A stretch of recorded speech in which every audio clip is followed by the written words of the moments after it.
Es kommt ein Schiff geladen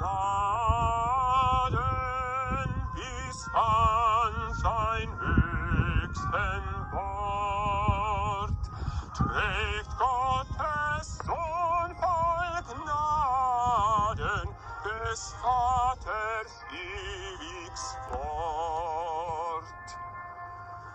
Das Schiff geht still im Triebe, es trägt ein teure Last.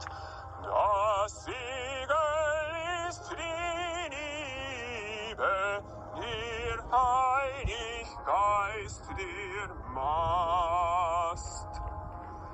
Der Anker haft auf Erden, da ist das Schiff am Land. Das Wort will Fleisch uns werden, der Sohn ist uns gesandt.